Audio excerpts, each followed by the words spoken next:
എല്ലാവർക്കും once again welcome to Sigma Entrance Coaching conducted by Vrinda Science Hub and LSL Charitable Trust. അപ്പോ നമുക്ക് ഇന്ന് last ക്ലാസ്സിൽ നമ്മൾ ഗ്രാവിറ്റേഷൻ പഠിച്ചു. ഗ്രാവിറ്റേഷന്റെ ഫസ്റ്റ് പാർട്ട് കഴിഞ്ഞു. അപ്പൊ ബേസിക് ആയിട്ടുള്ള എല്ലാ കണ്ടന്റും കവർ ചെയ്തിട്ടാണ് നമ്മൾ പ്രോബ്ലംസ് ചെയ്തത്. നമ്മൾ പറഞ്ഞിരുന്നു അതിന്റെ ലാസ്റ്റ് കുറച്ച് ഭാഗം കൂടി ബാക്കിയുണ്ട്.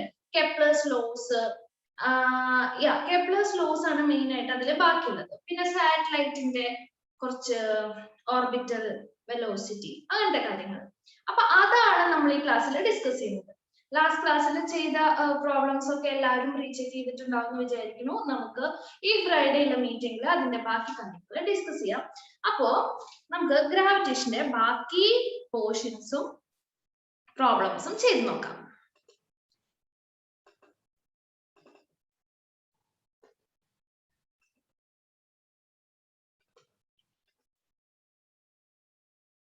അപ്പൊ ഞാനൊരു സ്ക്രീൻ ഷെയർ ചെയ്യുന്നുണ്ട്.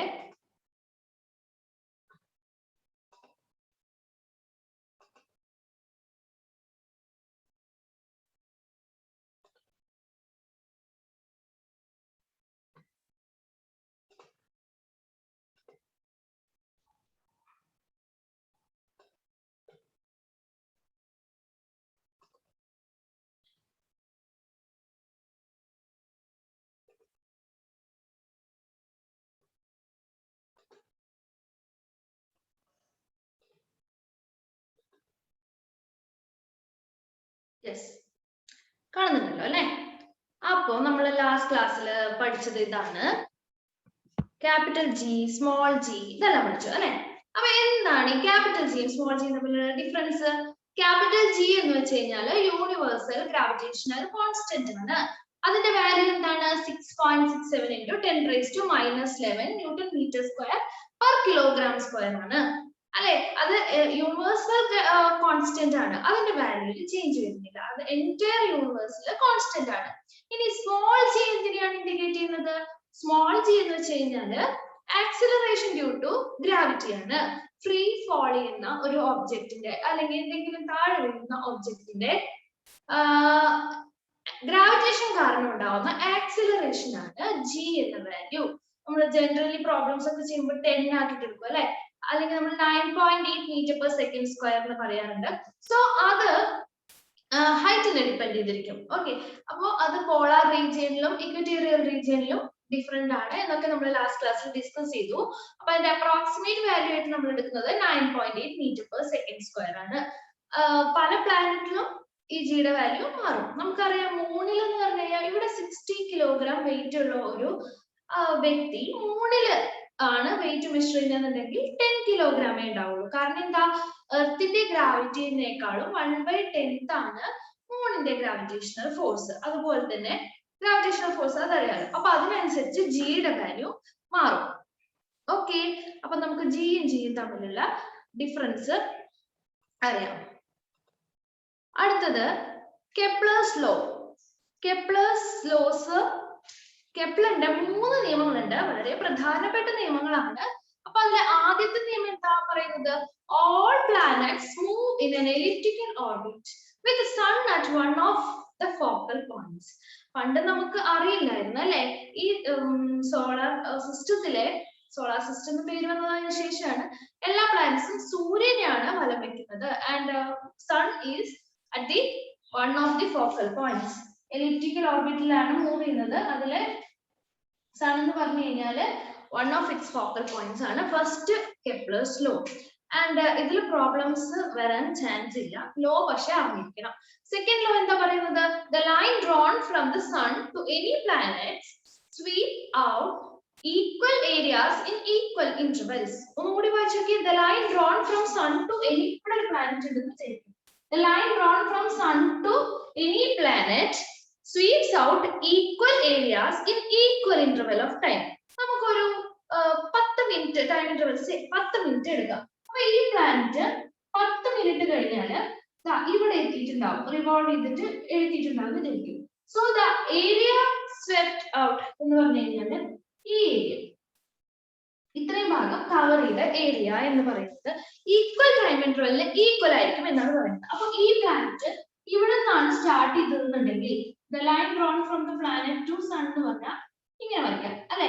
അപ്പൊ ഇവിടെ നിന്ന് ഒരു 10 മിനിറ്റ് കഴിഞ്ഞാല് എവിടെ എത്തിക്കാണും? നമ്മൾ ഈ ഡിസ്റ്റൻസ് അനുസരിച്ച് ഇവിടെ നോക്കുവാണെങ്കിൽ ഏകദേശം ഇവിടെയൊക്കെ നമ്മൾ പറയും സ്പീഡ് അനുസരിച്ച് അല്ലെ.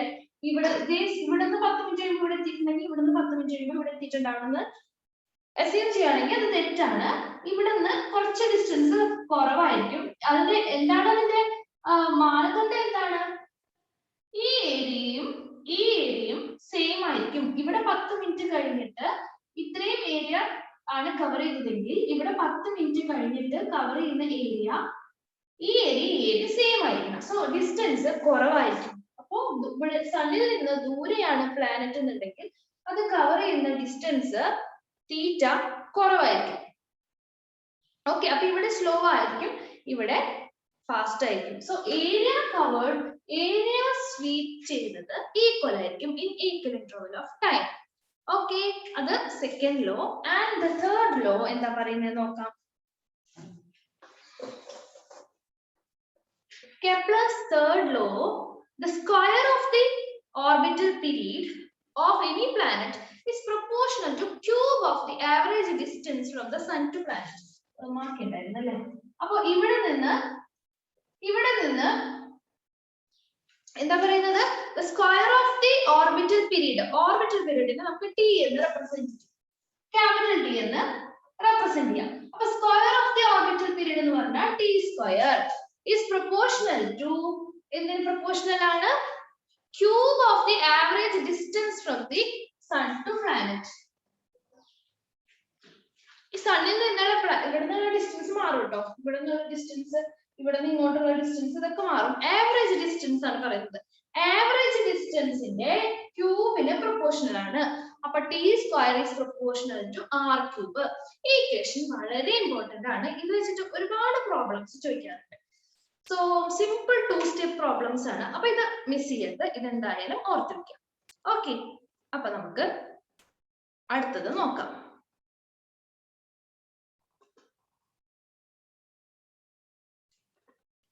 ഓക്കെ, യെസ്, ഇത് നമ്മൾ പറഞ്ഞതാണ് അല്ലെ. ഫസ്റ്റ് ലോ നമ്മൾ പറഞ്ഞു കഴിഞ്ഞതാണ്. സെക്കൻഡ് ലോ നമ്മൾ പറഞ്ഞു കഴിഞ്ഞതാണ്. കണ്ടോ, ഏരിയ കവർ ചെയ്തിരിക്കുന്നത് കണ്ടോ. അടുത്തായിരുന്നപ്പോ സിയും ഡിയും തമ്മിലുള്ള ഡിസ്റ്റൻസ് കൂടുതലാണ്, ദൂരെ ആയിരുന്നപ്പോ എയും ബിയും തമ്മിലുള്ള ഡിസ്റ്റൻസ് കുറവാണ്. ബട്ട് ഏരിയ ഒന്ന് നീളം കൂടുതലുണ്ടെന്നേ ഉള്ളൂ, area will be same. The square of the orbital വീതം നമ്മൾ പറഞ്ഞതാണ് തേർഡ് ലോ. ഓക്കെ, അടുത്ത ക്വസ്റ്റ്യനിലേക്ക് മൂവ് ചെയ്യാണ് നമ്മള്. If the distance between the earth and the sun per half its present value the number of days in an year would have been. ഓ, ഇതെന്താ question ചോദിച്ചിരിക്കുന്നത്? The distance between the earth and the sun were half its present value. ഇപ്പോഴുള്ള ഡിസ്റ്റൻസിന്റെ പകുതിയാണ് സണ്ണും എർത്തും തമ്മിൽ ഉണ്ടായിരുന്നുള്ളൂ എങ്കിൽ എത്ര ദിവസം, ഒരു വർഷത്തിൽ എത്ര ദിവസം ഉണ്ടായാലും ഇത് തമ്മിൽ എന്താ റിലേഷൻ? വർഷത്തിലെ ദിവസം റിവോൾവ് ചെയ്തത് തമ്മിൽ ഒരു തവണ റിവോൾവ് ചെയ്ത് വരുമ്പോഴാണ് എന്ത് ഒരു വർഷം ആവുന്നത് അല്ലെ. ഇപ്പൊ 365 അപ്രോക്സിമേറ്റ്ലി നമ്മൾ അങ്ങനെയാണ് എടുക്കുന്നത് അല്ലെ. അപ്പോ ആ ഡിസ്റ്റൻസ് ഹാഫ് ആയിരുന്നെങ്കിൽ എങ്ങനെയാണ് ഒരു വർഷത്തിൽ എത്ര ദിവസം ഉണ്ടായേനെ എന്നാണ് ക്വസ്റ്റ്യൻ ചോദിച്ചിരിക്കുന്നത്. നമുക്ക് ഈ ക്വസ്റ്റ്യൻ യൂസ് ചെയ്താൽ പോരെ. അപ്പൊ നമുക്ക് ഇപ്പോ ഉള്ള നമുക്കറിയാം T square is proportional to R cube അല്ലെ. T square is proportional to R cube. നമുക്കിനി T1 T2 അങ്ങനെ എഴുതാം. T1 T2 R1 R2. T1 എന്ന് പറഞ്ഞാൽ 365 ഇപ്പോൾ ഉള്ള ദിവസം. T2 എന്ന് പറഞ്ഞു കഴിഞ്ഞാൽ ഡിസ്റ്റൻസ് ഹാഫ് ആയതിനു ശേഷം ഒരു വർഷത്തിൽ ഉണ്ടാകാൻ നമുക്ക് കണ്ടുപിടിക്കേണ്ട ആൻസർ. അപ്പൊ അതൊക്കെ T2 തന്നെ ഇരിക്കട്ടെ. ഇനി R1 എന്ന് പറഞ്ഞു കഴിഞ്ഞാലോ ഇപ്പോഴുള്ള ഡിസ്റ്റൻസ്, അത് നമുക്ക് അറിയില്ലെങ്കിൽ നമുക്ക് R1 തന്നെ എഴുതാം, അല്ലെങ്കിൽ R എഴുതാം. ഇപ്പോഴുള്ള ഡിസ്റ്റൻസ് R ഇരിക്കട്ടെ. R2 എന്ന് പറഞ്ഞു കഴിഞ്ഞാൽ എന്താണ്? ആ ഡിസ്റ്റൻസ് പകുതിയാണെന്നാണ് പറഞ്ഞിരിക്കുന്നത്. അപ്പൊ R1 R ആണെങ്കിൽ R2 എന്ന് പറഞ്ഞാൽ R/2, ഇതിന്റെ ഹാഫ് അല്ലെ. ഇനി നമുക്ക് ഇതിന്റെ റേഷ്യോ ഒന്ന് നോക്കാം. T2 by T1 will be equal to T2 square by T1 square will be equal to R1 cube by R2 cube അല്ലെ. ഇപ്പൊ T1 square is proportional to R1 cube, അതുപോലെ തന്നെ T2 square will be proportional to R2 cube. അതിനെ നമുക്ക് divide ചെയ്ത് എഴുതാണെങ്കിൽ T2 square by T1 square equal to R1 cube by R2 cube. Correct അല്ലേ? അപ്പൊ നമുക്ക് എന്ത് ചെയ്യാം? സബ്സ്റ്റിറ്റ്യൂട്ട് ചെയ്യാം. T2 square നമുക്ക് അറിയില്ല. T2 square നമുക്ക് അറിയില്ല. T1 square 365 square equal to R1 cube. R1 cube എന്ന് പറഞ്ഞാൽ R cube divided by R1 by R2 whole cube എന്ന് എഴുതാം നമുക്ക് കേട്ടോ. അപ്പൊ R by R2 എന്നുള്ളത് R by 2. R by 2 all cube. അപ്പൊ ഇവിടെ ഇതും പോയി ബാക്കി 2 cube എന്ന് വരും അല്ലേ? 2 cube എന്നാണ് വരിക. അപ്പൊ ദാ ഇത്രയും കിട്ടിയിട്ടുണ്ട്. T2 square is equal to 8 into 2 cube എന്ന് പറഞ്ഞാൽ 2 into 2 into 2 8 into 365 square. Okay, അപ്പൊ ഇതിന്റെ ആൻസർ ഒന്ന് എന്ത് ചെയ്തിട്ട് വരാം? ചെയ്തിട്ട് വരാം കേട്ടോ. കറക്റ്റ് അല്ലേ?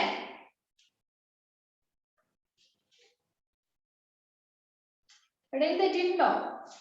ഇത്ര വലിയ നമ്പർ? യെസ്, ഇവിടെയാണ് തെറ്റിയിരിക്കുന്നത്. എവിടെയാ തെറ്റിയത്? ഇവിടെ R2 by R1 R2 by T2 എന്ന് എഴുതി കഴിഞ്ഞാല് R2 by R1 whole cube എന്നാണ് വരുന്നത് അല്ലെ? R2 by R1 whole cube. അപ്പൊ R2 എന്ന് പറഞ്ഞാൽ R by 2 by R1 എന്ന് പറഞ്ഞാൽ R whole cube. അപ്പൊ ഇവിടെയും കട്ട് ചെയ്തിട്ട് 1 by 8 ആണ് വരുന്നത്. അപ്പൊ എന്ത് വരും? T2 square by T1 square equal to 365 square is equal to 1 by 8 ആണ് വരുന്നത് കേട്ടോ. 1 by 8. ഓക്കെ, അപ്പൊ ഇവിടെ into 365 square ആണ് വരുന്നത്. അപ്പൊ T2 square കിട്ടിയിട്ടുണ്ട്. അപ്പൊ T2 എത്രയാന്ന് കാൽക്കുലേറ്റ് ചെയ്ത് വെക്കുക. നമുക്ക് നമ്മുടെ ക്ലാസ്സിൽ അത് ഡിസ്കസ് ചെയ്യാം. ആ നമ്പർ എത്രയാന്നുള്ളത് നമുക്ക് ക്ലാസ്സിൽ ഡിസ്കസ് ചെയ്യാം. ഓക്കെ, അപ്പൊ ഇത്രയും ചെയ്ത് വെച്ചിട്ടുണ്ട്. ഇനി കാൽക്കുലേഷൻ മാത്രമേ ചെയ്യാനുള്ളൂ കേട്ടോ. എല്ലാവരും ചെയ്തിട്ട് ആൻസർ എനിക്ക് കാണിച്ചു തരണേ. യെസ്, അപ്പൊ നമുക്ക് അടുത്ത പ്രോബ്ലം നോക്കാം.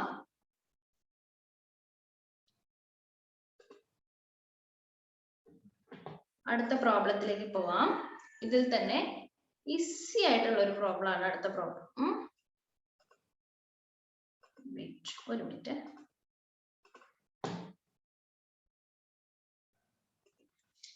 യെസ്, കാണുന്നുണ്ടല്ലോ.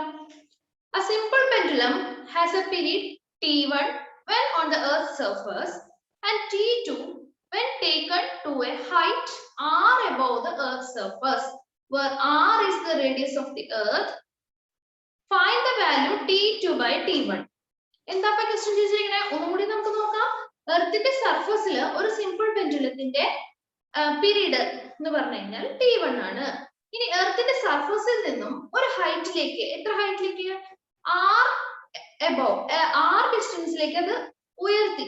അപ്പൊ ഓൾറെഡി എർത്തിന്റെ റേഡിയസ് ആണ് നമ്മൾ R എന്ന് എടുക്കുന്നത്. വീണ്ടും ഒരു R കൂടി അത് മുകളിലേക്ക് കൊണ്ടുപോയി. അത്രയും ഹൈറ്റിലേക്ക് അത് ഉയർത്തി കഴിഞ്ഞാല് അപ്പൊ ഉണ്ടാവുന്ന പീരീഡ് ആണ് ഈ സിമ്പിൾ പെൻഡുലത്തിന്റെ പീരീഡ് ആണ് T2. ഇനി T2 by T1 എന്താണെന്ന് കണ്ടുപിടിക്കണം. അതാണ് ക്വസ്റ്റ്യൻ. അപ്പോൾ പീരീഡിന്റെ ഇക്വേഷൻ നിങ്ങൾക്ക് അറിയാലോ. സിമ്പിൾ പെൻഡുലത്തിന്റെ പീരീഡിന്റെ ഇക്വേഷൻ എന്താ? 2 pi root L by G. 2 pi root L by G. അപ്പൊ അത് മാസിനെയോ മറ്റോ ഒന്നിനോ ഡിപ്പെൻഡ് ചെയ്യുന്നില്ല. L by G, 2 pi root L by G. അതിൽ 2 pi G ഇതെല്ലാം കോൺസ്റ്റന്റ് ആണ്. കോൺസ്റ്റന്റ് അല്ല, മാറുന്നുണ്ട്. L എന്ന് പറഞ്ഞ L-ഉം 2 pi എന്ന് പറഞ്ഞാൽ ഓൾറെഡി കോൺസ്റ്റന്റ്. ലെങ്ത് എന്ന് പറഞ്ഞാൽ സിമ്പിൾ പെൻഡുലത്തിന്റെ ലെങ്ത് ആണ്, അത് മാറുന്നില്ലല്ലോ. ഇത്ര ഹൈറ്റിലേക്ക് കൊണ്ടുപോയാലും പെൻഡുലത്തിന്റെ ലെങ്ത് സെയിം ആണ്. പിന്നെ ഉള്ളത് G ആണ്. ജിയുടെ വാല്യൂ മാറും. അപ്പൊ നമുക്ക് എന്താ സിമ്പിൾ പെൻഡുലത്തിന്റെ ഇക്വേഷൻ? T1 എഴുതാം. എർത്തിന്റെ സർഫസിലുള്ള പീരീഡ്. ഓക്കെ, അപ്പൊ എർത്തിന്റെ സർഫസിലുള്ള പീരീഡ് എന്താ? T1. 2 pi root L by G1. ഇത് എർത്തിന്റെ സർഫസിലുള്ളത് കേട്ടോ. ഇനിയോ, ഇനി ഹൈറ്റിലേക്ക് പോകുമ്പോൾ T2 എന്ന് പറഞ്ഞാൽ 2 pi root L by G2 എന്ന് എഴുതാം. അവിടുത്തെ G എന്ന് പറഞ്ഞാൽ G2 ആയിട്ടാണ് എടുത്തിരിക്കുന്നത്. ഓക്കെ, എർത്തിന്റെ സർഫസിലുള്ള G1ഉം എർത്തിന്റെ R ഡിസ്റ്റൻസ്, പിന്നെയും ഒരു R ഡിസ്റ്റൻസ് ഇവിടെയുള്ള G എന്ന് പറഞ്ഞാൽ G2 ആയിട്ടാണ് എടുത്തിരിക്കുന്നത്. സോ നമുക്ക് ഇത് മാത്രമേ നമുക്ക് എന്താ ചോദിച്ചിരിക്കുന്നത്? T2 by T1 അല്ലെ? അപ്പൊ T2 by T1 എന്ന് പറഞ്ഞു കഴിഞ്ഞാല് 2 pi root L by G2 divided by 2 pi root L by G1. ബാക്കി എന്താണത് G1 by G2 റൂട്ട് ഉണ്ട് റൂട്ട് G1 ഈ G1 മുകളിലേക്ക് പോട്ടോ G2 താഴെ റൂട്ട് G1 by G2. അപ്പൊ നമ്മൾ ഇവിടെ വരെ എത്തിയിട്ടുണ്ട്. ഇതാണ് നമ്മുടെ T2 by T1. ഇനി G1 ഉം G2 തമ്മിലുള്ള G1 എന്ന് പറഞ്ഞാൽ സർഫസിലെയാണ് അങ്ങനെ തന്നെ ഇല്ല. ഇനി G2 എന്ന് പറഞ്ഞു കഴിഞ്ഞാലോ സർഫസിന് ഇത്രയും ഹൈറ്റിലുള്ള ഇത് നമ്മൾ ലാസ്റ്റ് ക്ലാസ്സിൽ ചെയ്ത G എന്ന് പറഞ്ഞു കഴിഞ്ഞാൽ ഇതിന്റെ ഇക്വേഷൻ ചെയ്തത് Gm by r square. ഇതാണ് G1 വരുന്നത് Gm by r square. m എന്ന് പറയുന്നത് പെൻഡുലത്തിന്റെ മാസ് അല്ല എർത്തിന്റെ മാസ് ആണ്. ഇനി G2 എന്താ വരിക Gm by എന്താ വരിക r plus h whole square വരും. r plus h അതിൽ h എന്ന് പറഞ്ഞു കഴിഞ്ഞാൽ എത്ര ഹൈറ്റ് അത് ഇവിടെ r തന്നെയാണ്. അപ്പൊ r plus r 2r square അതായത് 4r square എന്ന് വരും. ഓക്കെ നമുക്ക് ഇവിടെ സബ്സ്റ്റിറ്റ്യൂട്ട് ചെയ്ത് നോക്കാം. അപ്പൊ റൂട്ട് ഓഫ് G1 എന്നുള്ളത് Gm by r square divided by Gm by 4r square. എല്ലാം പോയി ഇത് പോയി ഇത് പോയി ഇത് പോയി പിന്നുള്ളത് ഒരു 4 റൂട്ട് 4 അതായത് 2 ആണ് ആൻസർ. 2 ഉണ്ടായിരുന്നോ അതില്? യെസ് ഓപ്ഷനിൽ 2 ഉണ്ടായിരുന്നു. അപ്പൊ 2 ആണ് T2 by T1 ന്റെ വാല്യൂ. ഓക്കെ ആണല്ലോ. T2 by T1 എന്ന് പറഞ്ഞു കഴിഞ്ഞാല് എന്താണ് ഇപ്പോ 2 ആണ്. നെക്സ്റ്റ് പ്രോബ്ലത്തിലേക്ക് പോവാം. യെസ്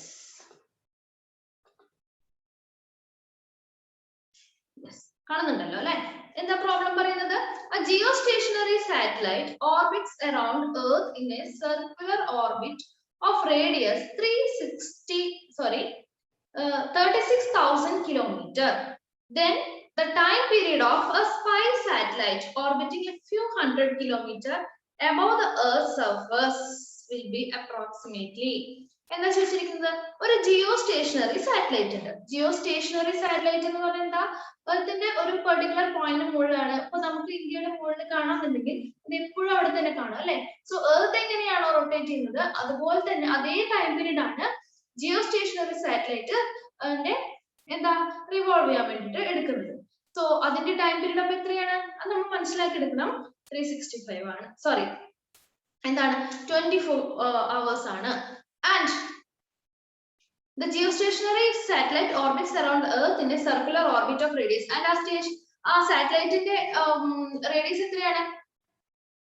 സാറ്റലൈറ്റ് എർത്തിന് ചുറ്റും റിവോൾവ് ചെയ്യുന്നതിന്റെ റേഡിയസ് 36 kilometers ആണ്.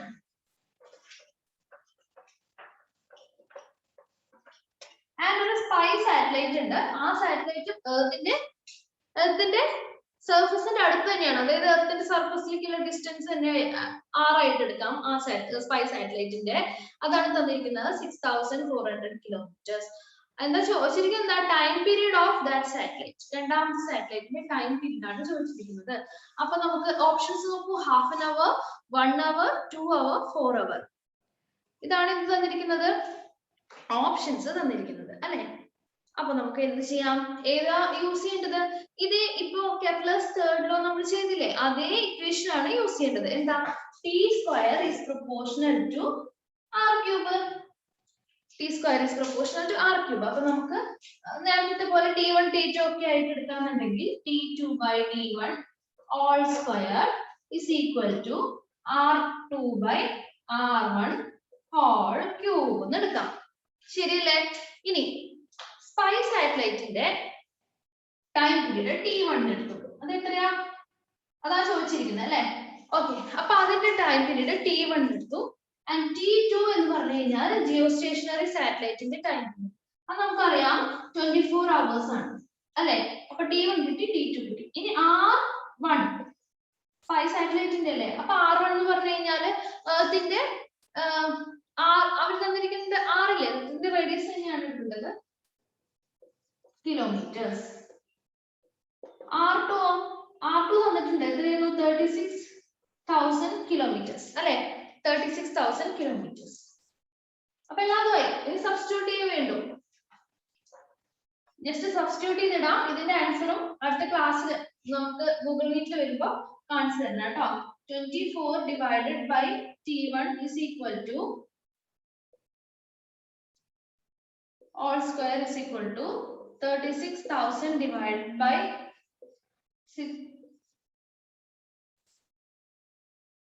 Anyway, okay, 6,400 all raised to 3. Okay, ബാക്കി എന്തൊരു ഓക്കെ ഇത് കട്ട് ചെയ്തിട്ട് വരും കേട്ടോ. 180 അല്ലേ, 180 വരും. ഇവിടെ 32 വരും.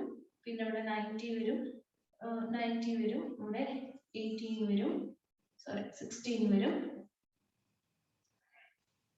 ഓക്കെ, ബാക്കി അപ്പൊ ചെയ്തിട്ട് വരാം.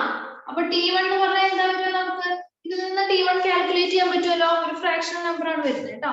അപ്പൊ ഇതിന്റെ ആൻസർ കാൽക്കുലേറ്റ് ചെയ്തിട്ട് വരണം. T1 എന്ന് പറഞ്ഞു കഴിഞ്ഞാൽ എത്രയാണെന്നത് നോക്കിയിട്ട് വരണം. ഇങ്ങനെയാണ് ഈ പ്രോബ്ലം ചെയ്യുന്നത്.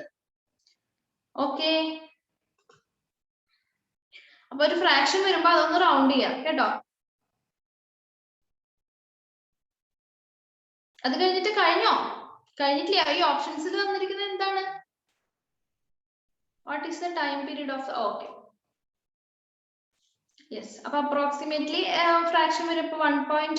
അറിയാലോ, റൗണ്ട് ചെയ്യാൻ അറിയാലോ. 1.2 ഒക്കെ ആണെങ്കിൽ 1.1 1.2 ഒക്കെ ആണെങ്കിൽ 1 ആയിട്ട് എടുക്കുക കേട്ടോ. 1.5 മേലെ ആണെങ്കിൽ ഓക്കെ 1 കഴിഞ്ഞാൽ പിന്നെ 2 അവർ പിന്നെ 4 അവർ ആണുള്ളത്. അപ്പൊ ഏതാണ് അപ്രോക്സിമേറ്റ്ലി കൂടുതൽ ഏതാണ് മാച്ച് ചെയ്യുന്നത് വെച്ചാൽ അതുപോലെ എടുക്കുക കേട്ടോ. യെസ്, അപ്പോ നമുക്ക് അടുത്ത പ്രോബ്ലത്തിലേക്ക് പോയാലോ. അടുത്ത ക്വസ്റ്റ്യൻ ഇതാണ്. See, a spherically symmetrical gravitational system of particle has a mass density rho 0 for all r less than r. Confusion ആവുന്നുണ്ടോ?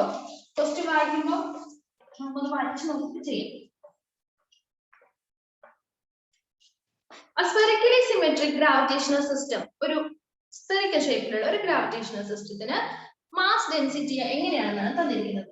അപ്പൊ density r less than capital R, ഈ റേഡിയസിലെ ഇതിനെയാണ് ക്യാപിറ്റൽ ആർ എന്ന് പറയുന്നത്. ഇതിന് താഴെയുള്ള ഇവിടെ മുതൽ ഇവിടെ വരെയുള്ള ഡിസ്റ്റൻസ് ആ r ലെസ് ദാൻ r ആണെങ്കിൽ ഇതിന് താഴെ ഈ ഭാഗത്ത് എല്ലാതും ഡെൻസിറ്റി റോ 0 ആണ്.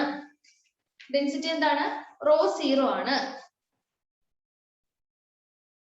ഓക്കെ, ഡെൻസിറ്റി റോ 0 ആണ്. പിന്നെ ഇതിന് മുകളിലാണെങ്കിൽ r greater than small r greater than capital R ആണെങ്കിൽ അതായത് ഈ സ്ഫിയറിന് പുറത്ത് ഡെൻസിറ്റി 0 ആണ്.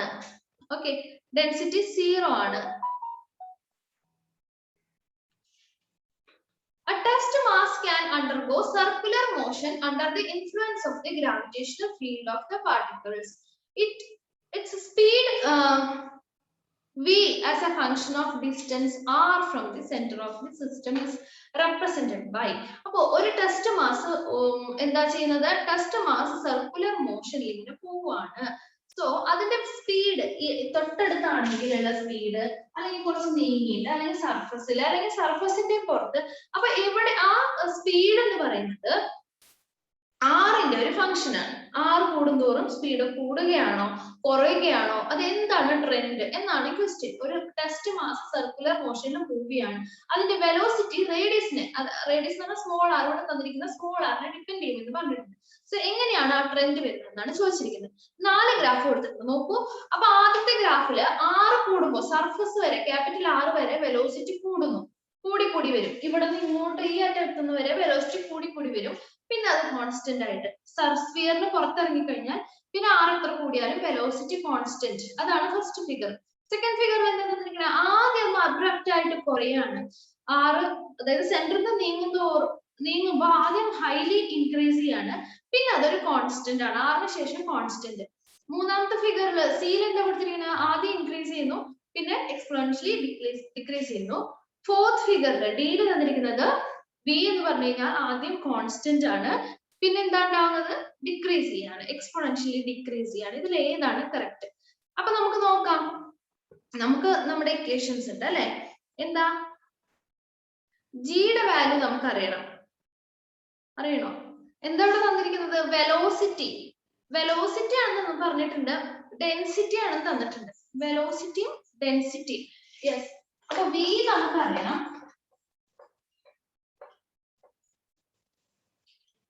അതുപോലെ തന്നെ സർക്കുലർ മോഷൻ എന്ന് പറയുമ്പോൾ എന്താ നമ്മൾ എപ്പോഴും പറയാറുണ്ട്, ലാസ്റ്റ് ക്ലാസ്സിലും പ്രോബ്ലംസിലും പറഞ്ഞായിരുന്നു. സർക്കുലർ മോഷൻ എന്ന് പറഞ്ഞു കഴിഞ്ഞാൽ ഫോഴ്സിനെ എന്ത് വെച്ച് ഇക്വേറ്റ് ചെയ്യണം? mv²/r വെച്ചിട്ട് ഇക്വേറ്റ് ചെയ്യണം. ഓക്കെ, നമ്മൾ ലാസ്റ്റ് ക്ലാസ്സിൽ അത് ചെയ്തായിരുന്നല്ലോ. mv², ഇവിടെ എന്താ r വരുന്നത്? mv²/r എന്നുള്ളതാണ് സെൻട്രിപെറ്റൽ ഫോഴ്സിന്റെ ഇക്വേഷൻ. ആ r എന്ന് പറഞ്ഞാൽ ഡിസ്റ്റൻസ് ഫ്രം ദി സെന്റർ ആണ് അല്ലെ. അപ്പൊ ഇവിടെ അത് മാറി മാറി വരുവാണ്. അപ്പൊ ക്യാപിറ്റൽ R എടുക്കണോ സ്മോൾ r എടുക്കണോ? സ്മോൾ r ആണ് എടുക്കുന്നത്. അപ്പൊ അതിനെയായിട്ട് ഇക്വേറ്റ് ചെയ്യണം. അപ്പൊ ഇവിടുത്തെ ഫോഴ്സിനെയാണ് ഇക്വേറ്റ് ചെയ്യുന്നത്. നമുക്കറിയാം F = mg. സിമ്പിൾ ആയിട്ടുള്ള ഏറ്റവും സിമ്പിൾ ആയിട്ടുള്ള ഇക്വേഷൻ F = mg. അത് എവിടെയാ? സർഫസിൽ അല്ലെ. അകത്തേക്ക് പോകുന്തോറും ഡെപ്തിലേക്ക് പോകുന്തോറും Eg മാറുന്നുണ്ട്. അതുപോലെ തന്നെ ഹൈറ്റിലേക്ക് പോകുന്തോറും Eg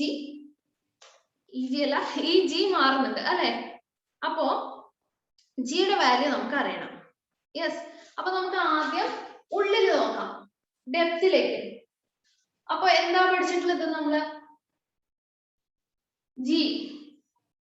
ജിയുടെ ഇക്വേഷൻ എന്താ?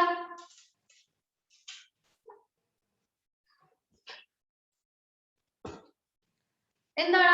നമ്മൾ ലാസ്റ്റ് ക്ലാസ്സിൽ ഡിറൈവ് ചെയ്തായിരുന്നു അല്ലെ. ഡിറൈവ് ചെയ്തില്ലേ? G dash at depth h, surface ഇതാണ് സെന്റർ, h ഡെപ്തിലാണ് ഉള്ളതെന്നുണ്ടെങ്കിൽ, സർഫസ് h ഡെപ്തിലാണ് ഈ പോയിന്റ് നമ്മൾ കൺസിഡർ ചെയ്യുന്ന പോയിന്റ് എന്നുണ്ടെങ്കിൽ, ആ പോയിന്റിലുള്ള gravitation acceleration due to gravitation g dash equal to g into 1 minus h/r. ഇങ്ങനെയല്ലേ പഠിച്ചത്? 1 minus h/r. ഇനി ഇവിടെ നമ്മൾ പറഞ്ഞിരിക്കുന്നത് ഇതിൽ h ഇല്ല, ഈ പ്രോബ്ലത്തിൽ h ഇല്ല, r ആണുള്ളത്. r എന്ന് പറഞ്ഞാൽ എന്താ? ഈ സെന്ററിൽ നിന്നുള്ള ഡിസ്റ്റൻസിനെയാണ് നമ്മൾ r എന്ന് പറയുന്നത്. അപ്പൊ ഇത് നമ്മൾ എങ്ങനെ കണക്ട് ചെയ്യാം? ഈ r ഉം h കൂട്ടി കഴിഞ്ഞാല്, ഈ r h കൂട്ടി കഴിഞ്ഞാൽ ക്യാപിറ്റൽ R കിട്ടില്ലേ? അപ്പൊ r plus h ആണ് ക്യാപിറ്റൽ R. അപ്പോ നമുക്ക് h ആണ് സബ്സ്റ്റിറ്റ്യൂട്ട് ചെയ്യേണ്ടത്. അപ്പൊ h equal to r minus r, whatever. ഇതൊന്നും കൺസിഡർ ചെയ്യണ്ട, ഇപ്പൊ പറഞ്ഞുതരാം. അപ്പൊ നമുക്ക് ഇതൊന്ന് ക്രോസ് മൾട്ടിപ്ലൈ ചെയ്ത് നോക്കാം. g dash equal to g into r minus h/r അല്ലെ. ഇതിങ്ങനെ ക്രോസ് മൾട്ടിപ്ലൈ ചെയ്യുമ്പോൾ r minus h/r എന്ന് വരും. ഇനി r minus h എന്താ നോക്കൂ. r എന്ന് പറഞ്ഞു കഴിഞ്ഞാൽ ഈ ടോട്ടൽ ഡിസ്റ്റൻസ് ആണ് r, റേഡിയസ് അല്ലെ. അതിൽ നിന്ന് h കുറച്ചു, പിന്നെ എന്താ ഉള്ളത്? സ്മോൾ r ആണ്. അപ്പൊ നമുക്ക് ഈ ഇക്വേഷൻ എങ്ങനെ എഴുതാം? g dash equal to g into r/r.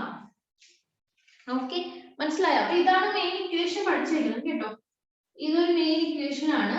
ഈ ഇക്വേഷൻ പോലെ തന്നെ ഈ ഇക്വേഷൻ അറിയാന്നുണ്ടെങ്കിൽ ഇതൊക്കെ മനസ്സിലായല്ലോ. r minus h/r, അതിനെയാണ് gr/r എന്ന് എഴുതുന്നത്. h എന്താണ്, r എന്താ, ഇക്വേഷൻ ബൈഹാർട്ട് ചെയ്യുമ്പോൾ അതിന്റെ ടേംസ് എന്താണെന്നുള്ളത് വ്യക്തമായി പഠിച്ചിരിക്കണം. h എന്ന് പറഞ്ഞാൽ എന്താണ്? h എന്ന് പറഞ്ഞു കഴിഞ്ഞാൽ ഡെപ്ത് ആണ്, സർഫസ് എന്നുള്ള ഡിസ്റ്റൻസ് ആണ് നമ്മൾ h ആയിട്ട് എടുത്തിരിക്കുന്നത്. പക്ഷെ r എന്ന് പറഞ്ഞാൽ എന്തായിരുന്നു? ഈ സെന്ററിൽ നിന്നുള്ള ഡിസ്റ്റൻസിനെയാണ് സ്മോൾ r എന്ന് പറഞ്ഞിട്ട് എടുത്തിരിക്കുന്നത്. സോ ഇവിടെ എന്താ വരിക? g dash equal to gr/r എന്ന് വരും. ഓക്കെ, അപ്പൊ നമ്മുടെ ഇവിടെ ഇക്വേഷൻ എന്തായിരുന്നു? F equal to mg അല്ലെ. F equal to mg. ആ g യുടെ സ്ഥാനത്ത് എന്ത് വരും? g dash, അതായത് m into g into r/r. ഇതാണ് നമുക്ക് ഇക്വേറ്റ് ചെയ്യേണ്ടത്. m g r/r.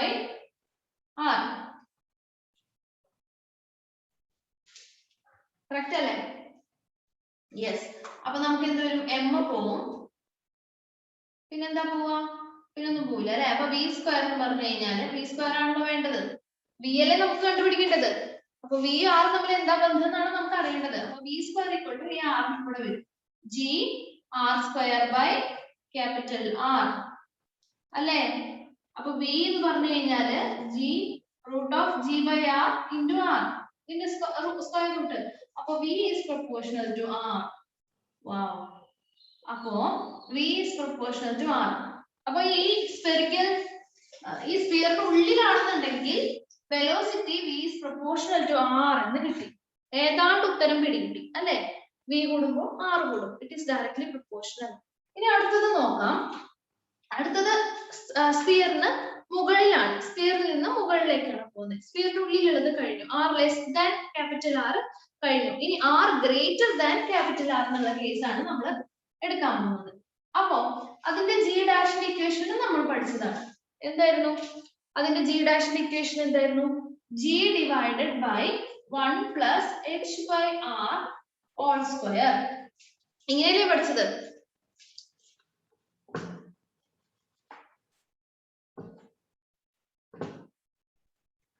ഒരു സെക്കൻഡ്. ഓക്കെ, യെസ്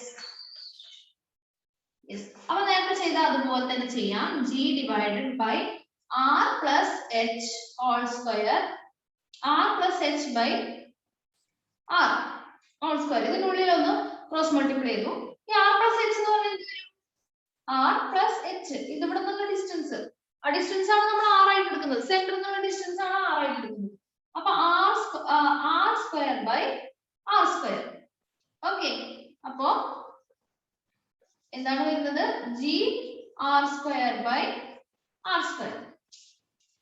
മനസ്സിലായല്ലോ? ഇത് മുകളിൽ ഇവിടെ വരും.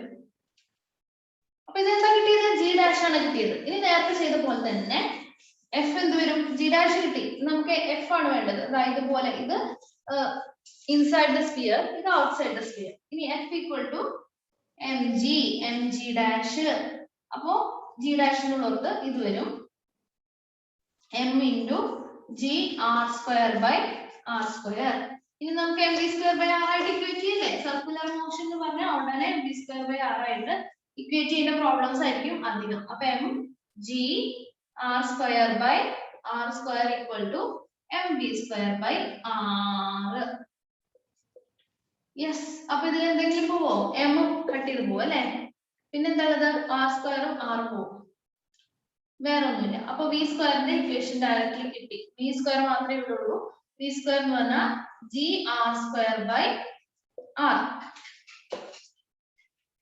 G R square by R ആണ് വി സ്ക്വയർ കിട്ടിയിരിക്കുന്നത്. അപ്പൊ വി എന്ന് പറഞ്ഞു കഴിഞ്ഞാല് root of G R square by R, ഇതിന്റെ സ്ക്വയർ റൂട്ട്. അപ്പൊ V is proportional to 1 by root R. നോക്കിയേ, when r is less than capital R, v is proportional to r, and when r is greater than capital R, v is proportional to 1 by root r. ഇനി ആ ചിത്രം ഒന്ന് നോക്കാം നമുക്ക്. ഈ രണ്ട് relation കിട്ടിയില്ലേ? ഈ രണ്ട് റിലേഷൻ കിട്ടിയതിന് ശേഷം നമുക്ക് ആ പിക്ചർ ഒന്ന് നോക്കി നോക്കാം അല്ലെ, ഏതാണ് മാച്ച് ആവുന്നതെന്ന്.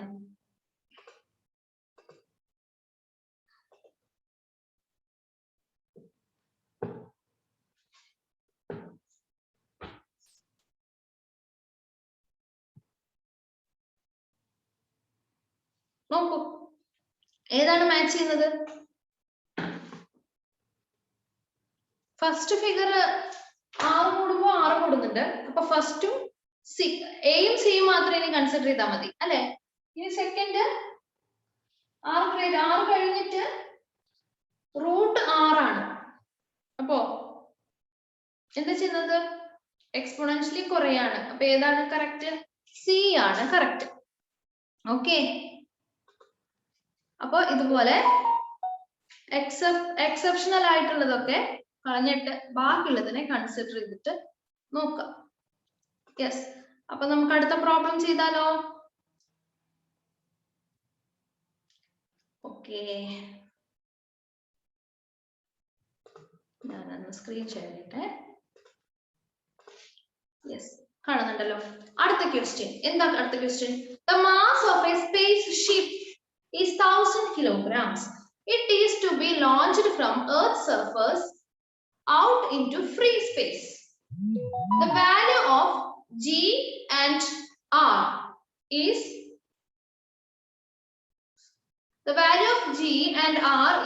G R തന്നിട്ടുണ്ട്, നമുക്കറിയാവുന്നത് തന്നെയാണ്, ബൈ ഹാർട്ട് ചെയ്ത് വെക്കണം.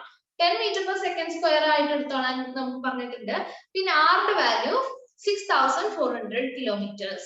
The required energy of this work will be, ഒരു സ്പേസ് ഷിപ്പ് 1000 കിലോഗ്രാം വെയിറ്റ് ഉള്ള സ്പേസ് ഷിപ്പ് എർത്തിന്റെ സർഫസിൽ ഇരിക്കുകയാണ്. അതിനെ ലോഞ്ച് ചെയ്യാൻ വേണ്ട എനർജി അപ്പോ ഇത് നമ്മൾ ലാസ്റ്റ് ക്ലാസ്സിൽ ചെയ്തിട്ടുണ്ട്. ബൈൻഡിങ് എനർജി പറഞ്ഞിട്ടുണ്ടായിരുന്നു എന്നാണോ ഓർമ്മ അല്ലെ? അപ്പൊ ബൈൻഡിങ് എനർജിയുടെ ഭാഗത്ത് നമ്മൾ പറഞ്ഞിട്ടുണ്ടായിരുന്നു. അപ്പൊ അതിന്റെ ഇക്വേഷൻ ഡയറക്റ്റ് ആണ്. ഇക്വേഷൻ പഠിച്ചിട്ടുണ്ടെങ്കിൽ ഡയറക്റ്റ് ആയിട്ട് ഇപ്പൊ തന്നെ ആൻസർ കിട്ടും. അപ്പോ ഇത് കണ്ടോ, ഓപ്ഷൻസിന്റെ പ്രത്യേകത കണ്ടോ? ഓപ്ഷൻസ് നമുക്ക് ചെയ്തു വരുമ്പോ 6.4 കിട്ടിയെന്ന് വിചാരിക്കും. പക്ഷേ 10 raised to 10, 11, 8, 9 അവിടെ ആയിരിക്കും ചിലപ്പോൾ തെറ്റ് പറ്റും. സോ നമുക്ക് ശ്രദ്ധിച്ച് തന്നെ പ്രോബ്ലം ചെയ്യണം കേട്ടോ. എങ്ങനെയാണ്, എന്താണ് ബൈൻഡിങ് എനർജിയുടെ ഇക്വേഷൻ പഠിച്ചത്? എന്താണ് energy? G m m by r. Escape velocity കണ്ടുപിടിച്ചില്ലേ? അതിന് തൊട്ട് മുന്നത്തെ ഇക്വേഷൻ. ഇതിനെ ഹാഫ് mv സ്ക്വയർ ആയിട്ട് കൈനറ്റിക് എനർജി ആയിട്ട് ഇക്വേറ്റ് ചെയ്തിട്ടാണ് എസ്കേപ്പ് വെലോസിറ്റിയുടെ വാല്യൂ കണ്ടുപിടിച്ചത് അല്ലെ? സോ ഇതാണ് എനർജി Gmm by r. ഇതുവരെ പഠിച്ചിട്ടില്ലെങ്കിൽ പഠിക്കുക. ഓക്കെ, അപ്പൊ Gm by, പക്ഷെ ഇതിൽ നിന്ന് നമുക്ക് എന്തൊക്കെ വേണം? ഇതിൽ നിന്ന് എല്ലാതും ഉണ്ടല്ലേ. ഇതിൽ നിന്ന് ജസ്റ്റ് സബ്സ്റ്റിറ്റ്യൂട്ട് ചെയ്താൽ മാത്രം മതി. വേണമെങ്കിൽ കുറച്ചുകൂടി ചുരുക്കാം. Gm by r square ആക്കാം. r square ആക്കണമെങ്കിൽ ഇവിടെ ഇൻറ്റു ഇവിടെ ഒരു ഇൻറ്റു r ഇട്ടാൽ മതി. അപ്പൊ ഇത് r square ആയി. ബാക്കി അവിടെ ഒരു r ഉണ്ട്. Gm by r square എന്ന് പറഞ്ഞാൽ g ആണ്. ഇത് നമ്മൾ ലാസ്റ്റ് ക്ലാസ്സിൽ പഠിച്ച ഇക്വേഷൻ ആണ്. അപ്പൊ Gm ഈ m ആണ് ഇതിൽ വരിക കേട്ടോ. ക്യാപിറ്റൽ M, സ്മോൾ m അവിടെ തന്നെ കിടക്കും. അപ്പൊ Gmr. അപ്പൊ എല്ലാതും ഉണ്ടല്ലോ. 10 ഇൻറ്റു മാസ് വന്നിട്ടുണ്ടോ? മാസ് സ്മോൾ m ആണ്. സ്മോൾ m എന്ന് പറഞ്ഞാൽ എന്തിന്റെ മാസ് ആണ്? ആ സെക്കൻഡ് ഒബ്ജക്റ്റിന്റെ, എർത്തിന്റെ അല്ല, സെക്കൻഡ് ഒബ്ജക്റ്റിന്റെ. ഇവിടെ അത് സ്പേസ് ഷിപ്പ് ആണ്. എത്ര തന്നിരിക്കുന്നത്? 1000 കിലോഗ്രാം ഇൻറ്റു r തന്നിട്ടുണ്ട്. ഓക്കെ, അപ്പൊ അത് എളുപ്പമായില്ലേ? എത്ര പൂജ്യം ഉണ്ട്? 1 2 3 4 5 6. 64 into 10 raised to 6 ആണോ?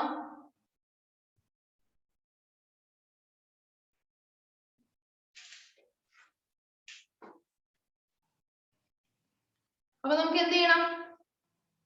ഒരു കൺവേർഷൻ ഉണ്ടല്ലേ. കിലോമീറ്ററിനെ നമുക്ക് എന്താക്കണം? മീറ്റർ ആക്കണം. അപ്പൊ ഇൻറ്റു ഒരു 10 raised to 3 കൂടി വരും. അപ്പൊ എത്ര? 64 into 6 3 9. അപ്പൊ 10 raised to 9. അത് ഓപ്ഷനിലുണ്ടോ? ഓപ്ഷനിൽ ഇല്ല. 6.4 ആണ് അല്ലേ.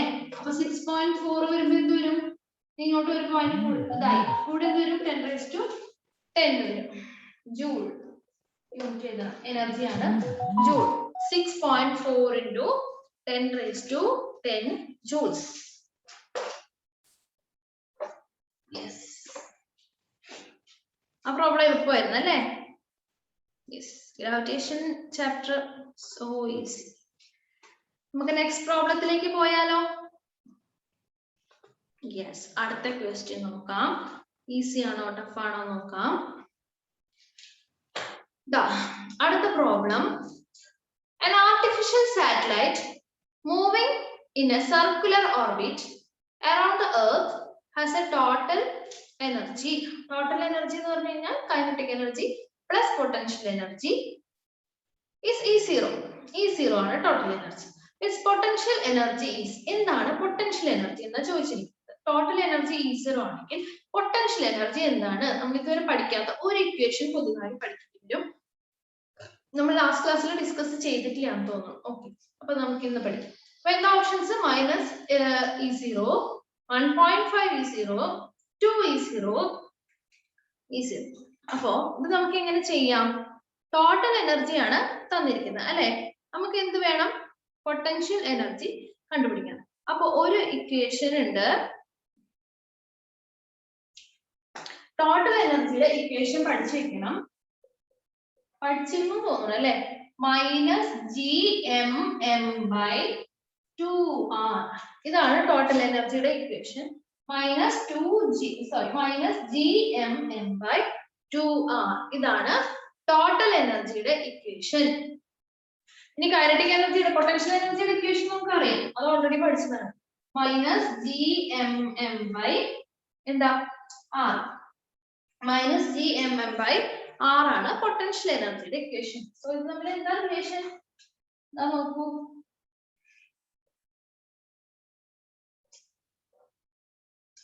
ഇത് ഇൻറ്റു 2 ചെയ്ത് കഴിഞ്ഞാൽ ഇത് കിട്ടും അല്ലെ.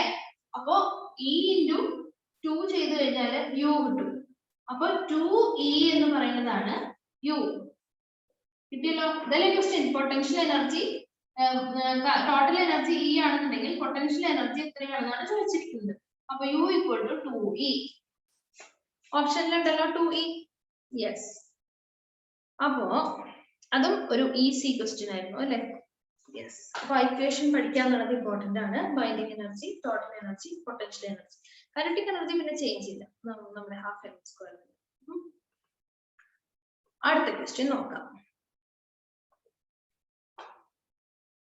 Two bodies of masses m and 4m are placed at a distance r. m ഉം 4m ഉം മാസ് ഉള്ള രണ്ട് മെറ്റീരിയൽസ്, രണ്ട് ബോഡീസ് r ഡിസ്റ്റൻസിൽ വെച്ചിരിക്കുകയാണ്. Okay. The gravitational potential at a point on line joining them where the gravitational field is 0 is. Okay, gravitational potential at a point. ഒരു ആ രണ്ടിന്റെയും gravitational field cancel ചെയ്ത് പോകുന്ന ഒരു പോയിന്റ് ഉണ്ടാവല്ലോ. ഗ്രാവിറ്റേഷണൽ ഫീൽഡ് 0 ആവുന്ന അവിടെയുള്ള ഗ്രാവിറ്റേഷണൽ പൊട്ടൻഷ്യൽ എത്രയാണെന്നാണ് ചോദിച്ചിരിക്കുന്നത്. അപ്പൊ നമുക്കൊന്ന് ഫിഗർ വരച്ച് നോക്കാം. ഓപ്ഷൻസ് ശ്രദ്ധിക്കണം കേട്ടോ.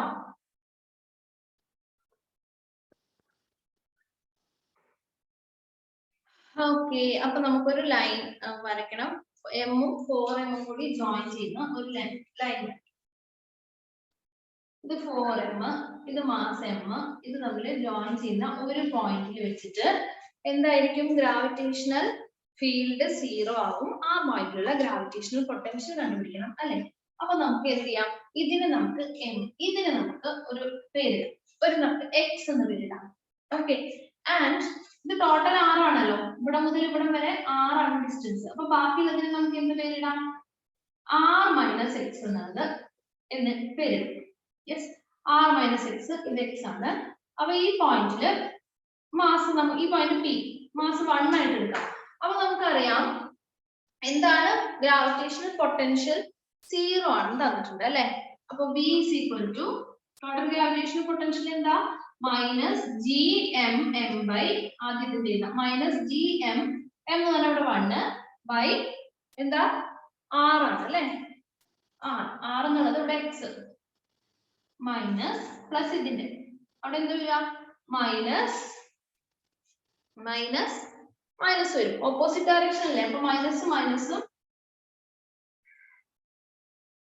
ഇല്ല, ഒരു മൈനസ് വരും. Minus G M M by X minus ഇതെന്താ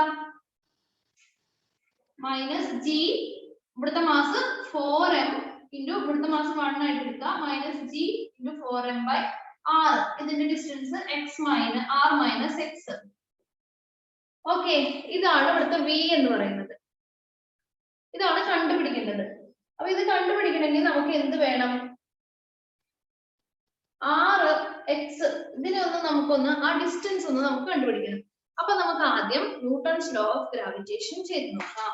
എന്താണ് G M M by R square, force ഈ മാസ് കാരണമുള്ള force G M M by R square. അതിൽ ഒരു എം ഇവിടെ 1 ആയിട്ട് നമ്മൾ എടുത്തു ബൈ ആർ സ്ക്വയർ എന്ന് പറയുമ്പോ എക്സ് സ്ക്വയർ അല്ലെ. ഈ ഫോഴ്സും അപ്പുറത്തെ ഫോഴ്സും ഈക്വൽ ആണ്. Is equal to G M എന്ന് പറഞ്ഞ 4m, ജി എം ഈ ഫോഴ്സ് എന്ന് പറഞ്ഞ 1.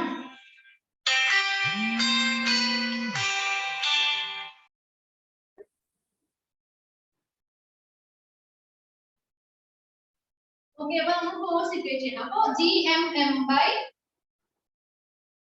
1 ബൈ ആർ സ്ക്വയർ എന്നുള്ളത് r മൈനസ് എക്സ് ആണ് അവിടെ വരുന്നത് അല്ലെ. Whole square.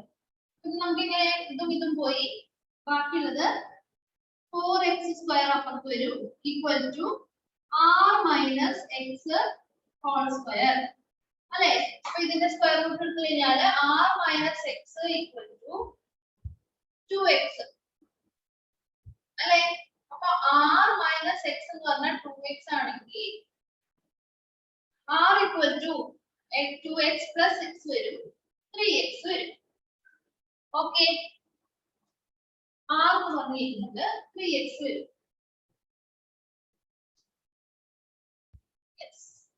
അപ്പൊ നമുക്ക് അത് കിട്ടി. നമ്മൾ നേരത്തെ എന്താ ചെയ്ത് വെച്ചിരുന്നത്? പോയി അല്ലേ? അപ്പൊ നേരത്തെ എന്താ ചെയ്ത് വെച്ചിരുന്നത്? Potential എഴുതിയായിരുന്നു. എന്തായിരുന്നത്? p is equal to minus gm by r square. നമുക്ക് എന്തിനാണ് r ന്റെ ടേം എഴുതാം? r square minus g4m 4gm by r minus x whole square എന്ന് എഴുതിയിരുന്നു. r minus x എന്ന് പറഞ്ഞാൽ എന്ത് വരും? r minus 3x. r minus x എന്ന് പറഞ്ഞു കഴിഞ്ഞാൽ x by 3. x എന്ന് പറഞ്ഞു കഴിഞ്ഞാൽ നമുക്ക് എന്ത് എഴുതാം? r minus x ആണ് എഴുതുന്നത് അല്ലേ? അപ്പൊ x എന്ന് പറഞ്ഞു കഴിഞ്ഞാൽ r by 3. r by 3 whole square.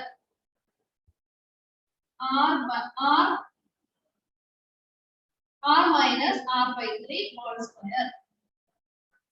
അല്ലേ? ഇത് നമുക്ക് സിംപ്ലിഫൈ ചെയ്യേ വേണ്ടൂ.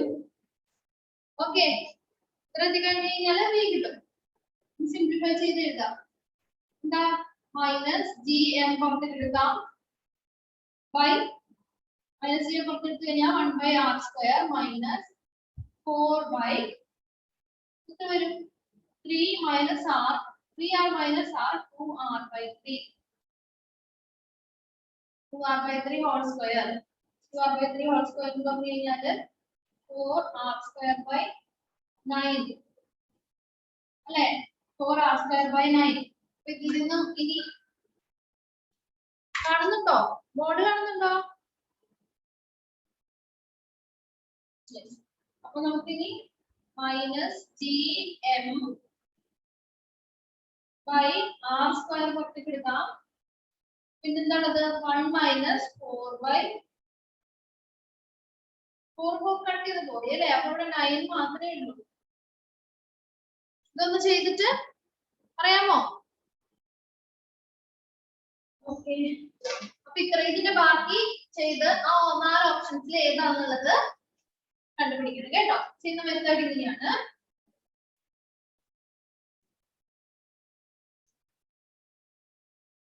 അടുത്ത പ്രോബ്ലത്തിലേക്ക് പോവാം. Yes, next problem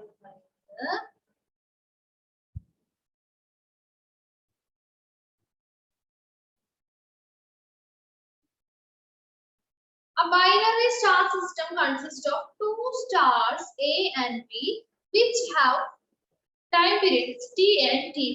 Binary star system രണ്ട് സ്റ്റാർ ഉണ്ട്, അതിന്റെ time period TA and TB എന്നാണ്. ക്ലെവർ ക്വസ്റ്റ്യൻ ആണ്. റേഡിയസ് എന്ന് പറയുന്നത് RA and RB, രണ്ട് സ്റ്റാറിന്റെയും റേഡിയസ് എന്ന് പറഞ്ഞാൽ RA and RB ആണ്. മാസ് എന്ന് പറഞ്ഞാൽ MA and MB ആണ്. അപ്പോ ചോയ്സസ് നോക്കൂ. TA greater than TB ആണെങ്കിൽ RA greater than RB. ഫസ്റ്റിന്റെ പീരീഡ് ആണ് ഹയർ എന്നുണ്ടെങ്കിൽ അതിന്റെ റേഡിയസ് ഹയർ ആയിരിക്കും, അതായത് ഡിസ്റ്റൻസ് ഹയർ ആയിരിക്കും. ഇനി ഫസ്റ്റ് പ്ലാനറ്റ് എ എന്ന് പറഞ്ഞ പ്ലാനറ്റ് അല്ല, സോറി, സ്റ്റാർസ് എ എന്ന് പറഞ്ഞ സ്റ്റാറിന്റെ period TA greater than TB ആണെങ്കിൽ അതിന്റെ മാസ് ആയിരിക്കും ഹയർ. മാസിനെയാണോ റേഡിയസിനെയാണോ ഡിപെൻഡ് ചെയ്യുന്നത് time period. And TA by TB whole square equal to RA by RB whole square and TA equal to TB. ഇതിൽ എന്താ ചെയ്യാനുള്ളത്? ഈ 4 ഓപ്ഷൻ ശ്രദ്ധിച്ചു നോക്കൂ. ഈ 4 ഓപ്ഷനിൽ എന്താണ് നമുക്ക് ചിന്തിക്കാനുള്ളത്? ചിന്തിക്കാനുള്ളത് ഇത്രയേ ഉള്ളൂ. ഇത് നിങ്ങൾ ഓർത്ത് വെക്കേണ്ട പോയിന്റ്സ് ആണ്. ബൈനറി സ്റ്റാർസ് ഹാസ് ഈക്വൽ എന്താണ്? Angular momentum. Angular momentum same ആണ്. ഇപ്പൊ ആദ്യത്തിന്റെ ആംഗുലർ മൊമെന്റം A ആയിട്ട് എടുക്കുകയാണ്, രണ്ടാമത്തെ B ആയിട്ട് എടുക്കുകയാണെങ്കിൽ ഇത് സെയിം ആണ്. ഇത് സെയിം ആണെന്ന് പറഞ്ഞാൽ അതിന്റെ അർത്ഥം എന്താ? ഒമേഗ എന്ന് പറഞ്ഞാൽ 2π by t. അപ്പൊ ഇതാണെങ്കിൽ 2π by TA equal to 2π by TB. 2π cut ചെയ്ത് പോയി. അപ്പൊ TA is equal to TB. Time period എന്തായിരിക്കും? സെയിം ആയിരിക്കും. മൈൻഡിൽ വെക്കുക കേട്ടോ. സ്റ്റാർസ്, ബൈനറി സ്റ്റാർസ് വരുമ്പോൾ ടൈം പീരീഡ് സെയിം ആയിരിക്കും. Okay, yes. നെക്സ്റ്റ് ഒരു പ്രോബ്ലം കൂടി ചെയ്യാം അല്ലേ? ഒരു പ്രോബ്ലം കൂടി ചെയ്തിട്ട് നമുക്ക് വൈൻഡ് അപ്പ് ചെയ്യാം. അപ്പൊ ഗ്രാവിറ്റേഷൻ എന്നുള്ള ചാപ്റ്ററിലെ പ്രോബ്ലംസ് മിക്കവാറും എല്ലാം സ്കോർ ചെയ്യാൻ പറ്റുന്നത് തന്നെയാണ്. സിമ്പിൾ അല്ലേ എല്ലാതും? അപ്പൊ എല്ലാതും ചെയ്ത് നോക്കാം കേട്ടോ. പഠിച്ചിട്ട് പോവാ. ഈ ചാപ്റ്റർ നല്ലോണം സ്കിപ്പ് ചെയ്യാതിരിക്കുക. 2 particles of equal mass m go around, 2 mass ഉണ്ട്, 2 m ആണ്, go around a circle of radius r under the action of their mutual gravitation attraction. The speed of each particle with respect to their center of the mass. ഇതുപോലത്തെ ഒരു problem നമ്മൾ ആദ്യം ചെയ്തിരുന്നു. 4 particles ഒരു circular മോഷനിൽ, ഒരു circular ഓർബിറ്റിൽ move ചെയ്യുന്നത് അല്ലെ. എന്താണ് അവരുടെ മോഷനിലുള്ള ഫോഴ്സ്? Mutual gravitation attraction. അതുപോലെ തന്നെയാണ് ഇവിടെ കൊടുത്തിരിക്കുന്ന ഓപ്ഷൻസ് കണ്ടോ? ജിയും ആറും എമ്മും ആണ് ഉള്ളത്. അതൊന്ന് നോട്ട് ചെയ്തിരിക്കുക കേട്ടോ. അപ്പോ ഇവിടെ 2 പാർട്ടിക്കിൾ, നമ്മൾ 4 പാർട്ടിക്കിൾ ഡിസ്കസ് ചെയ്തതിന് പകരം ഇവിടെ ഉള്ളത് 2 പാർട്ടിക്കിൾ ആണ്. അപ്പോ സർക്കുലർ മോഷൻ എന്താണ് ചെയ്യേണ്ടത്? എന്താണ് ചെയ്യേണ്ടത്? mv²r ആയിട്ട്. ഓക്കെ, അപ്പൊ 2 പാർട്ടിക്കിൾ ആണ് ഉണ്ടാവുക. 2 പാർട്ടിക്കിൾ സർക്കുലർ ഓർബിറ്റിൽ മൂവ് ചെയ്യാണ്. ഇവിടെ മാസ് m ആണ്, മാസ് m. അപ്പൊ അവ തമ്മിലുള്ള ഫോഴ്സ് ഓഫ് അട്രാക്ഷൻ എന്താന്ന് പറയുന്നത്? Mutual gravitational force of attraction. അത് എന്തായിട്ട് നമ്മൾ ഇക്വേറ്റ് ചെയ്യണം? mv²r. r എന്താന്നുള്ളത് മാത്രമേ ഇവിടെ കൺഫ്യൂഷൻ ഉള്ളൂ. എന്താണ് r? ക്വസ്റ്റ്യനിൽ തന്നിട്ടുണ്ടോ? ഇല്ല, ഒന്നും തന്നിട്ടില്ല. റേഡിയസ് r എന്ന് പറഞ്ഞിട്ടുണ്ട്. m go around a circle of radius r under അപ്പൊ റേഡിയസ് r ആണ് എന്നുണ്ടെങ്കിൽ mv²r. അവ തമ്മിലുള്ള ഡിസ്റ്റൻസ് ഇപ്പൊ എന്തായിരിക്കും? രണ്ടുപേരും തമ്മിലുള്ള ഡിസ്റ്റൻസ് r + r 2r.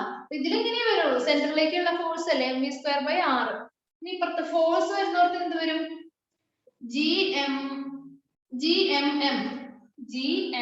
അപ്പൊ gmm/r². ആ r എന്താ വരിക? ഇവർ തമ്മിലുള്ള ഡിസ്റ്റൻസ്, അതായത് 2r ആണ്. 2r² എന്ന് പറഞ്ഞു കഴിഞ്ഞാല് 4r² വരും. ഇത്രയേ ഉള്ളൂ, സിമ്പിൾ ആണ്, പെട്ടെന്ന് ചെയ്തു. അപ്പൊ m²ലെ സ്ക്വയറും m പോയി, പിന്നെ r²ലെ സ്ക്വയറും r പോയി. ബാക്കിയുള്ളത് gm/4r = v². എന്താ നമുക്ക് വേണ്ടേ? എന്താ നമ്മളോട് ചോദിച്ചത്?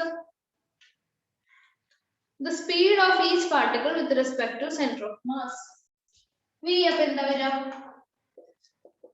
v എന്ന് പറഞ്ഞു കഴിഞ്ഞാല് √gm/4r. അപ്പോ 1/2 √gm/r. ഓപ്ഷനിലുണ്ടോ? ഇല്ല, ഓപ്ഷനിലില്ല. ഓപ്ഷനിൽ ഇങ്ങനെ തന്നെയാണ്, ഇങ്ങനെ തന്നെയുണ്ട് കേട്ടോ. അപ്പൊ ഇത് ചെയ്യണ്ട. √gm/4r. Yes, okay. അപ്പൊ നമുക്ക് ഒരു പ്രോബ്ലം കൂടി ചെയ്യാൻ സമയമുണ്ടെന്ന് തോന്നുന്നു. ഒരു പ്രോബ്ലം കൂടി ചെയ്യാൻ സമയമുണ്ടോ? ഒരു ചെറിയൊരു പ്രോബ്ലം, ഒരു പ്രോബ്ലം മാത്രം ചെയ്യാം കേട്ടോ. A satellite is moving with a constant speed v. Screen share ചെയ്യില്ല അല്ലേ?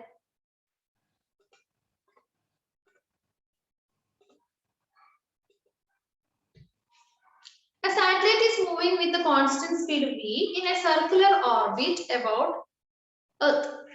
Earthന്റെ ചുറ്റും v സ്പീഡിൽ ഒരു സാറ്റലൈറ്റ് ഓർബിറ്റ് ചെയ്തുകൊണ്ടിരിക്കുകയാണ്.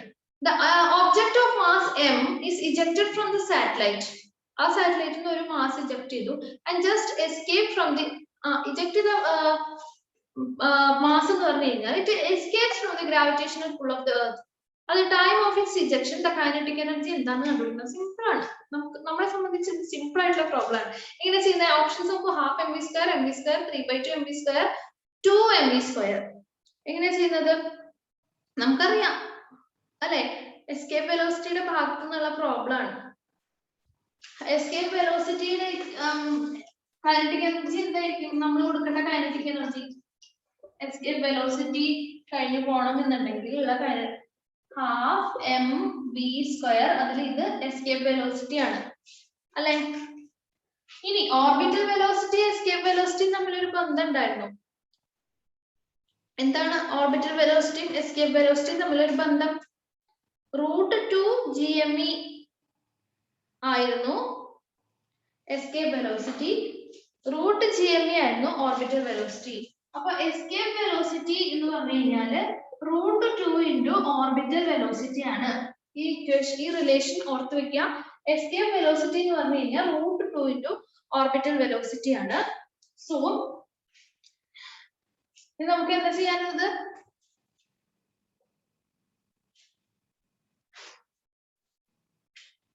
കൈനറ്റിക് എനർജി എന്ന് പറഞ്ഞു കഴിഞ്ഞാല് half M V E square എന്നുള്ളത് √2 V0 സ്ക്വയർ എന്ന് കൊടുത്തു. ഹാഫ് എം ഇൻറ്റു 2, ഇവിടെ 2 വരും, V0 സ്ക്വയർ. ഇത് കട്ടായി പോയി. അപ്പൊ എം V0 സ്ക്വയർ ഓപ്ഷനിലുണ്ടല്ലോ. M V square, V0 orbital velocity ആണ് വി എന്ന് പറഞ്ഞു തന്നിരിക്കുന്നത്. അപ്പൊ എം വി സ്ക്വയർ വരും.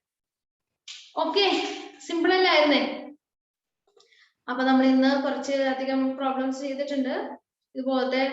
ഇതുപോലൊക്കെ തന്നെ ഈ ചാപ്റ്ററിന് വരാനുള്ളൂ.